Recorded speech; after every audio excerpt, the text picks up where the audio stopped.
bonsoir. Bonsoir. Autrice donc de cet article. Judith, quels sont les pays qui ont récemment pénalisé ou renforcé la pénalisation de l'homosexualité en Afrique ? Alors le dernier en date, c'est le Sénégal, dont on a parlé le mois dernier. Mais avant lui, il y a un certain nombre d'autres pays sur le continent africain qui l'ont fait, notamment le Mali, le Burkina Faso et le Niger, donc qui ont tous les trois adopté des textes renforçant les peines prévues en cas d'homosexualité en 2024 et en 2025. Et si on remonte encore un peu avant, en 2023, c'est le cas de l'Ouganda qui avait particulièrement fait parler à l'international, puisque le pays s'était doté de l'une des lois les plus répressives au monde.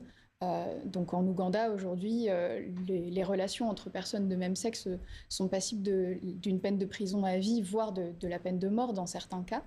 Et en parallèle de ces pays-là, dans lesquels la répression a été entérinée dans la loi, on a aussi d'autres pays dans lesquels des tentatives ont été faites, par exemple au Ghana, où une loi avait été adoptée en 2024, mais non ratifiée ensuite par le président. Et que prévoient exactement les textes adoptés ou discutés ces dernières années sur le continent ?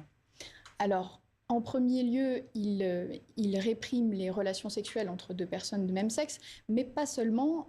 Il y a un certain nombre d'autres mesures, notamment la punition de tout acte visant à promouvoir, entre guillemets, l'homosexualité. Alors, qu'est-ce que la promotion de l'homosexualité ? C'est justement un peu ça la question aussi. C'est ce qui ouvre la porte à un certain nombre de risques pour les organisations qui travaillent avec des personnes LGBT+, dans les pays concernés. Donc ça, c'est le cas du Sénégal ou de l'Ouganda, par exemple.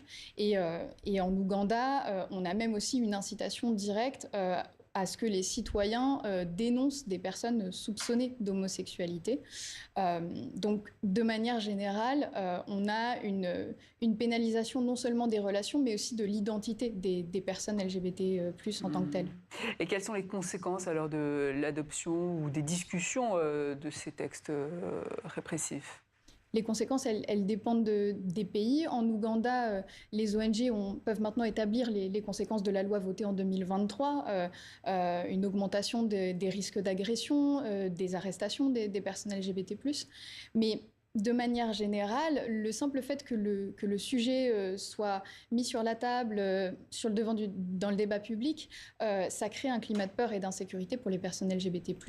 Les responsables humanitaires avec qui j'ai échangé pour préparer cet article m'ont dit qu'ils recevaient davantage de sollicitations de la part des personnes LGBT+, qui craignent pour leur sécurité, parfois jusqu'au point de vouloir quitter leur pays.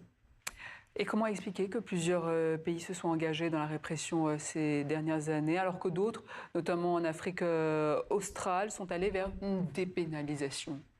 Alors, l'un des facteurs qui est intéressant à observer, c'est que un certain nombre de groupes ultra-conservateurs américains, parfois religieux, ont aussi eu une influence croissante sur le continent ces dernières années, ce qui met d'ailleurs un peu à mal la rhétorique qui est souvent invoquée, selon laquelle l'homosexualité serait importée de l'Occident sur le continent africain.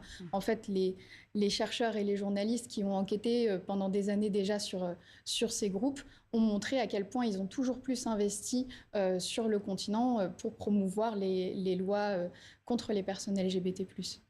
Judith Renaud, merci, journaliste au Monde africain.